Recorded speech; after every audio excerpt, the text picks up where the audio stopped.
வணக்கம் நண்பர்களே, இது தமிழ் மீடியாவின் 10 மணி செய்திகள். இன்றைக்கும் 10 மணி செய்தியில் முதலில் வரப்போறது தமிழர் தாயகத்தை முதன்மைப்படுத்தின செய்திகள். எதிர்வரும் 31ஆம் தேதி ஜனாதிபதி அனுரகுமார் திசாநாயக்க யாழ்ப்பாணத்துக்கு வருகை தர உள்ளார்.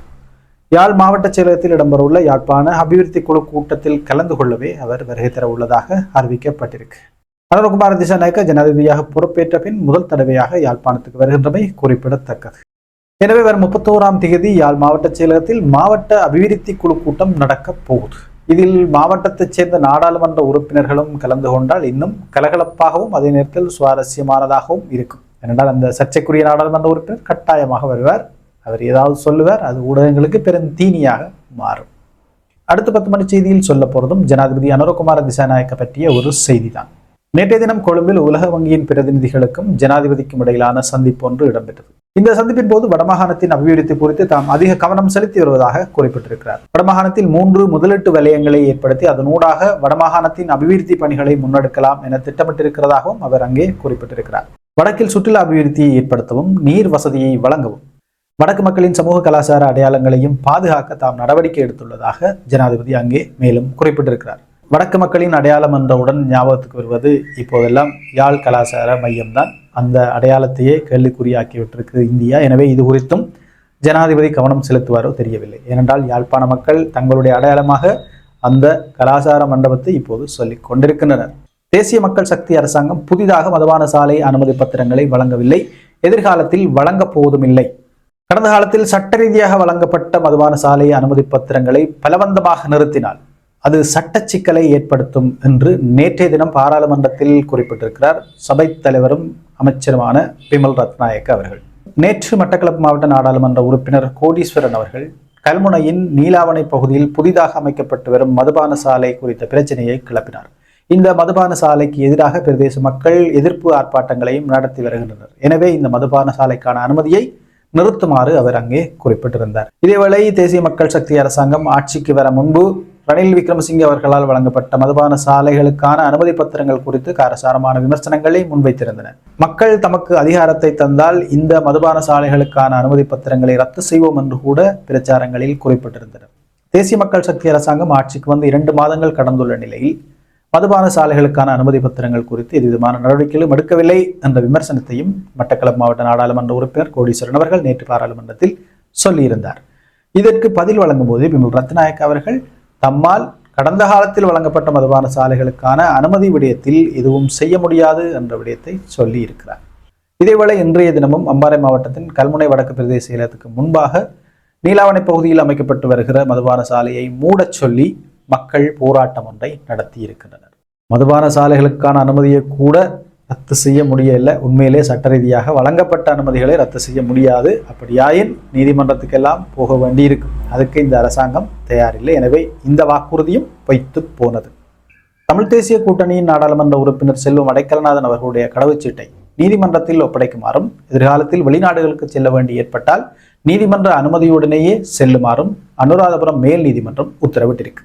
நேற்றைய தினம் அனுராதபுரம் மேல் நீதிமன்றத்தில் நாடாளுமன்ற உறுப்பினர் செல்வம் அடைக்கலநாதன் அவர்கள் குறித்த வழக்கொன்று எடுத்துக்கொள்ளப்பட்டது. இது குறித்து ஊடகங்களுக்கு கருத்து வெளியிட்டுள்ள நாடாளுமன்ற உறுப்பினர் செல்வம் அடைக்கலநாதன் அவர்கள் முன்னாள் ஜனாதிபதி மஹிந்த ராஜபக்ச காலத்தில் முள்ளிவாய்க்கால் பகுதியில் இடம்பெற்ற அனர்த்தங்களையும் இராணுவம் செய்த கொடூரமான செயற்பாடுகளையும் பொதுவெளியில் பேசியதற்காகவும் விடுதலை புலிகளோடு இணைந்து இலங்கை அரசாங்கத்துக்கு எதிராக சதி செய்தேன் என்ற குற்றத்தின் பேரில் பயங்கரவாத தடை சட்டத்தின் கீழ் என்னையும் மரியசீலன் என்பவரையும் கைது செய்தனர். இது தொடர்பான வழக்குகள் கடந்த 15 வருடங்களாக வவுனியா நீதிமன்றத்திலும் அனுராதபுரம் மேல் நீதிமன்றத்திலும் இடம்பெற்று வருகிறது. இந்த வழக்கு கடந்த 16ஆம் தேதி அனுராதபுரம் மேல் நீதிமன்றத்தில் எடுத்துக்கொள்ளப்பட்ட போது நான் சமூகம் அளித்திருக்கவில்லை. அதனால் நீதிமன்றத்தினால் என் மீது பிடியாணை பிறப்பிக்கப்பட்டது. நேற்று அந்த பிடியாணையை நிவர்த்தி செய்ய நான் எனது சட்டத்தரணியுடன் நீதிமன்றில் முன்னிலையாகிய போது எனக்கு 25,000 ரூபாய் ஆட்பனையும் எனது கடவுச்சீட்டை நீதிமன்றத்தில் ஒப்படைக்குமாறும் வெளிநாடுகளுக்கு செல்ல வேண்டி ஏற்பட்டால் நீதிமன்ற அனுமதியுடன் செல்லுமாறும் உத்தரவிடப்பட்டுள்ளது என குறிப்பிட்டார். ஒரு நாடாளுமன்ற உறுப்பினருக்கே பயங்கரவாத தடை சட்டம் இவ்வளவு பிரச்சனைகளை ஏற்படுத்துகின்றால், அதாவது 15 வருஷங்களாகியும் வழக்கு இன்னும் முடியவில்லை. சாதாரண மக்களுக்கு என்ன நிலையாக இருக்கும்? இதேவேளை இன்றைய தினம் மாத்தளை நீதவான் நீதிமன்றத்தினால் தேசிய மக்கள் சக்தி அரசாங்கம் ஆட்சிக்கு வந்த பின்னர் பயங்கரவாத தடை சட்டத்தின் கீழ் கைதான சுப்பிரமணியம் சுவேந்திரன் என்ற தமிழ் அரசியல் கைதி விடுவிக்கப்பட்டிருக்கிறார். சுப்பிரமணியம் சுவேந்திரன் என்ற இந்த தமிழ் அரசியல் கைதி கடந்த 15 வருடங்களாக பயங்கரவாத தடை சட்டத்தின் கீழ் சிறையில் தடுத்து வைக்கப்பட்டிருந்தார். கடந்த வருடத்தின் தொடக்க பகுதியில் இவருக்கும் விடுதலை அளிக்கப்பட்டது. ஆயினும் கடந்த அக்டோபர் மாதம் இவர் மீண்டும் பயங்கரவாத தடை சட்டத்தின் கீழ் கைது செய்யப்பட்டிருந்தார். இலங்கைக்கு சுற்றுலா பயணிகளாக வருகை தந்துள்ள ஆஸ்திரேலியர்களை இலக்கு வைத்து அருகம்குடா பகுதியில் பயங்கரவாத தாக்குதல் ஒன்று இடம்பெற வாய்ப்புள்ளது என தூதரகங்கள் எச்சரிக்கை விடுத்த நிலையில் அந்த தாக்குதலை நடத்த திட்டமிட்டார்கள் என்ற சந்தேகத்தின் அடிப்படையிலேயே சுவேந்திரன் அவர்களும் பயங்கரவாத தடை சட்டத்தின் கீழ் கைது செய்யப்பட்டிருந்தார். கடந்த 90 நாட்களாக பயங்கரவாத தடை சட்டத்தின் கீழ் தடுத்து வைக்கப்பட்டிருந்த சுவேந்திரன் இன்றைய தினம் விடுதலை அளிக்கப்பட்டிருக்கிறார். யாழ்ப்பாணத்தின் வடமராட்சி கிழக்கு மருதங்கேணி பகுதியில் நிதி நிறுவனம் ஒன்றில் இடம்பெற்ற மோசடி தொடர்பான விசாரணைகள் பரவலாக இடம்பெற்று வருகிறது. குறித்த நிதி நிறுவனத்தில் வாடிக்கையாளர்களால் அடை வைக்கப்பட்ட 22,50,000 ரூபாய் பெறுமதியான நகைகள் மோசடி செய்யப்பட்டிருந்தன.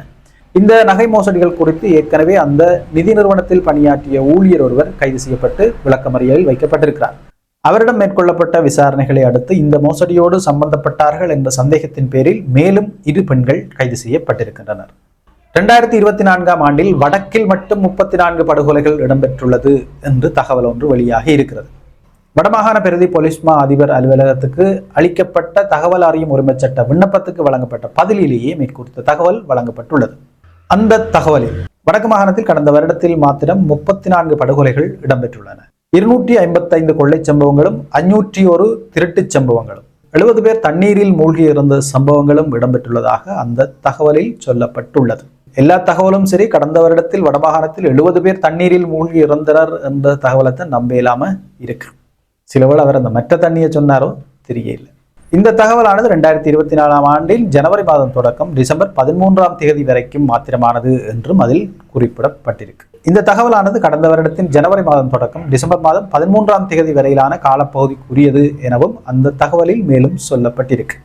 அதேவேளை கடந்த வருடத்தில் வடமாகாணத்தில் மட்டும் போலீஸ் உத்தியோகத்தர்கள் 28 பேர் பணி இடைநிறுத்தம் செய்யப்பட்டிருக்கின்றனர்.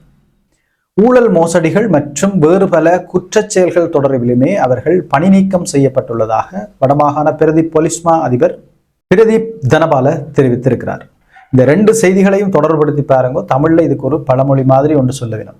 ஒன்றுக்கொன்று சளைத்ததல்ல. அதாவது குற்றச் செயல்களில் ஈடுபடுகிறவர்களுக்கும் அதனை கட்டுப்படுத்த களத்தில் இருப்பவர்களுக்கும் வித்தியாசம் இல்லாமல் போய்கொண்டிருக்கு நிலைமை. யாழ்ப்பாணத்தில் மனித குலத்துக்கே அதிர்ச்சி தரும் செய்திகள் அண்மை நாட்களாக அதிக அளவில் வெளிவந்து கொண்டிருக்கின்றன. யாழ்ப்பாணத்தின் இணுவில் பகுதியைச் சேர்ந்த இளைஞர் ஒருவரை அவரின் தாயின் முன்பாகவே நிர்வாணப்படுத்தி கட்டி வைத்து சித்திரவதை செய்ததோடு அடித்து துன்புறுத்தி அதனை வீடியோ எடுத்து மகிழ்ந்திருக்கிறது ஒரு இளைஞர் கும்பல். இந்த கும்பலில் 20 பேர் அளவில் உள்ளடக்கப்பட்டிருக்கின்றனர் என்று விசாரணைகளின் மூலம் தெரிய வந்திருக்கு. இந்த சித்திரவதை தாக்குதலுக்கு உள்ளாகி பாதிக்கப்பட்ட இளைஞர் தற்போது யாழ் போதனா வைத்தியசாலையில் அனுமதிக்கப்பட்டிருக்கிறார். எனவே இது குறித்து விசாரணைகளை கோப்பாய் போலீசார் முன்னெடுத்து வருகின்றனர்.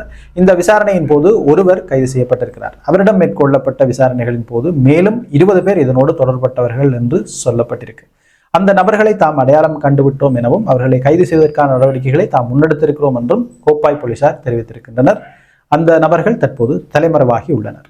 யாழ்ப்பாணத்தின் காங்கேசன் துறை பகுதியில் முன்னாள் ஜனாதிபதி மஹிந்த ராஜபக்சவால் அமைக்கப்பட்ட ஜனாதிபதி மாளிகையை தொழில்நுட்ப பல்கலைக்கழகமாக மாற்றப் போவதாக தற்போதைய ஜனாதிபதி அனுரகுமார் திசாநாயக்க தெரிவித்திருக்கிறார். தொலைக்காட்சி ஒன்றுக்கு வழங்கிய நேர்காணலிலேயே இந்த விடயம் குறிப்பிடப்பட்டிருக்கு. அதே போன்று நாட்டின் கண்டி நுவரெலியா போன்ற பகுதிகளில் அமைக்கப்பட்டுள்ள ஜனாதிபதி மாளிகைகளையும் பொருளாதாரத்துக்கு நன்மை தரும் செயற்திட்டங்களுக்கு பயன்படுத்த வழங்கப் போவதாக அவர் அறிவித்திருக்கிறார். உண்மையிலேயே இது ஒரு நல்ல விஷயம். நாட்டில் தேவையில்லாமல் பல கட்டடங்கள் கட்டப்பட்டு கிடக்கு. அது எல்லாத்தையுமே தேவைக்கு உட்படுத்த வேணும். சும்மா தேவையில்லை, ஏதாவது வருமானம் தரும் தேவைக்கு உட்படுத்தப்பட வேணும். நேற்றைய தினம் நாடு முழுவதுமே பரபரப்பான ஒரு செய்தி யாழ்ப்பாண மாவட்ட சுயேட்சை நாடாளுமன்ற உறுப்பினர் அர்ச்சுனா ராமநாதன் தொடர்பானது. அனுராதபுர பகுதியில் கடமையில் ஈடுபட்டிருந்த போக்குவரத்து போலீசாரின் கடமைக்கு இடையூறு விளைவித்தார் நாடாளுமன்ற உறுப்பினர் அர்ச்சுனா ராமநாதன் என தெரிவித்து அனுராதபுரம் நீதவான் நீதிமன்றத்தில் வழக்கு தாக்கல் செய்யப்பட்டிருந்தது. அந்த வழக்கு குறித்த தீர்ப்பும் நேற்று வெளியாகி இருந்தது. அதன்படி நாடாளுமன்ற உறுப்பினர் அர்ச்சுனா ராமநாதனை கைது செய்யுமாறு நீதிமன்றம் உத்தரவிட்டிருந்தது. இது குறித்த விசாரணைகள் இன்றும் நீதிமன்றத்தில் இடம்பெற்றன. இந்த விசாரணைகளுக்காக நாடாளுமன்ற உறுப்பினர் அர்ச்சுனா ராமநாதன் அவர்கள் நீதிமன்றத்தில் முன்னிலையாக இருந்தார். இந்த வழக்கு நிறைவுற்றதும் நீதிமன்றத்துக்கு வெளியே வந்த நாடாளுமன்ற உறுப்பினர் அர்ச்சுனா ராமநாதன் அவர்களை ஊடகங்கள் வைத்துக் கொண்டன.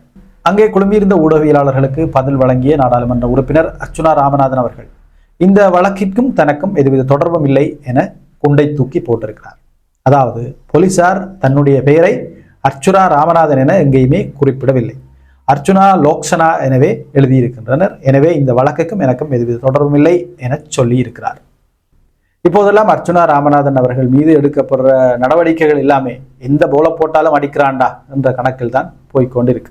எனவே இனியாவது போலீசார் இந்த மாதிரியான விஷயங்களில் பெயர்களை எழுதும்போது சரியாக எழுத வேண்டும். அதற்கு கொஞ்சமாகவாது தமிழ் படிக்க வேண்டும். அடுத்து 10 மணி செய்தியில் வரப்போறது தெற்கை மையப்படுத்திய செய்திகள். மியான்மர் அகதிகள் 115 பேர் முல்லைத்தீவின் கேப்பாப்புலவு படைத்தளத்தில் தங்க வைக்கப்பட்டிருக்கின்ற செய்தியை உலகம் அறிந்தது. இந்த அகதிகளில் இருந்து முதலாவது இலங்கை பிரஜை பிரசவிக்கப்பட்டிருக்கிறார். அதாவது இந்த அகதிகள் இடைத்தங்கல் முகாமில் தடுத்து வைக்கப்பட்டிருக்கின்ற கர்ப்பிணி பெண் ஒருவர் நேற்று முன்தினம் இரவு 11 மணி அளவில் முல்லைத்தீவு மாவட்ட மருத்துவமனையில் ஆண் குழந்தை ஒன்றை பிரசவித்துள்ளார். இவ்வாறு மியான்மர் நாட்டு அகதி ஒருவரின் குழந்தை இலங்கையில் பிறந்துள்ளது. அது இனிமேல் இலங்கை பிரஜை ஆகும். இந்த அகதிகளை நாடு கடத்துவது குறித்த பேச்சுக்கள் பரபரப்பாக இடம்பெற்று வரும் நிலையில் அந்த அகதிகளில் இருந்து முதலாவது இலங்கை பிரஜை பிரசவமாகி இருக்கிறார். எனவே இனி அந்த குழந்தை இலங்கை பிரஜையாகும். அந்த குழந்தை இலங்கையிலேயே வசிப்பதற்கான முழு உரித்தும் உள்ளது. அந்த குழந்தையை பாதுகாக்கும் நோக்கில் அவருடைய தாய் தந்தையார் உள்ளிட்ட குடும்பத்தினரும் இங்கு வசிப்பதற்கான உரிமையும் உண்டு. கடந்த சில வாரங்களுக்குள் ஒழுங்குபடுத்தப்பட்ட குற்றச் செயல்களோடு ஈடுபட்ட வகையில் இராணுவ மேஜர் தர அதிகாரி உட்பட 9 இராணுவத்தினர் கைது செய்யப்பட்டிருக்கின்றனர் என்ற செய்தியை பொதுமக்கள் பாதுகாப்பு அமைச்சர் ஆனந்த விஜயபால் அவர்கள் தெரிவித்திருக்கிறார். இதில் போலீசார் ஒருவரும் 6 இராணுவத்தினரும் உள்ளடக்கப்பட்டிருக்கின்றனர். அதேவேளை பாதாள உலக குழுக்களைச் சேர்ந்த 15 பேரும் இதனோடு சேர்த்து கைது செய்யப்பட்டிருக்கின்றனர். நாட்டில் உள்ள பாரிய நெல் ஆலைகளின் உரிமையாளர்கள் அரசாங்கத்தின் அறிவுரைகளுக்கு ஏற்ப செயற்படாவிட்டால் நெல் ஆலை பணிகள் தொடக்கம் அரிசியை கடைக்கு கொண்டு செல்வது வரைக்கும் இராணுவத்தின் கண்காணிப்பு மேற்கொள்ளப்படும் என ஜனாதிபதி அனுரகுமார் திசாநாயக்க தெரிவித்திருக்கிறார். நேற்றிரவு கொழும்பு ஊடகம் ஒன்றுக்கு வழங்கின நேர்காணலிலேயே இந்த விடயத்தை அவர் சொல்லியிருக்கிறார். அந்த நேர்காணலில் அவர் மேலும் தெரிவித்ததாவது, அரிசி தேசிய சொத்து. அரசாங்கம் இதுவரையில் அரிசி ஆலைகள் தொடர்பில் எதுவிதமான நியாயமற்ற நடவடிக்கைகளையும் மேற்கொள்ளவில்லை. அரிசி ஆலை மற்றும் அரிசி விநியோகம் தொடர்பில் அரசு மேற்கொண்டிருக்கிற நியாயமான அறிவுறுத்தல்களுக்கு அரிசி ஆலைகளின் உரிமையாளர்கள் இணங்காவிட்டால் அந்த அரிசி ஆலைகளை இராணுவத்தினர் கையகப்படுத்தி அரிசி உற்பத்தி செய்து சந்தைக்கு விடப்படும் எனவும் ஜனாதிபதி சொல்லி இருக்கிறார்.